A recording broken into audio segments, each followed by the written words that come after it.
if you look at all the indicators in the ocean, we have moderately cool water in the equatorial Pacific, central and eastern part of that zone. And we have very warm water all around that, especially in the North Pacific, very warm water in the Atlantic basin.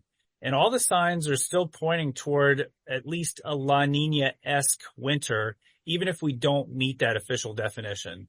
And that's what the official forecasters at the National Weather Service are thinking when they're putting together this package of winter and spring outlooks that recently came out. And so with that in mind, the fact that the ocean kind of looks like La Nina and we're seeing atmospheric patterns starting to evolve that look quite a bit like La Nina, that's what we're expecting. So if we look at, say, January, February, March, we're definitely looking at a La Nina flavored forecast, whether we actually get there officially or not. And what that means is that for a lot of the southern tier of the United States, stretching all the way from Southern California to the southern Atlantic coast, we are expecting a mid to late winter period that should be warmer than average and also drier than average.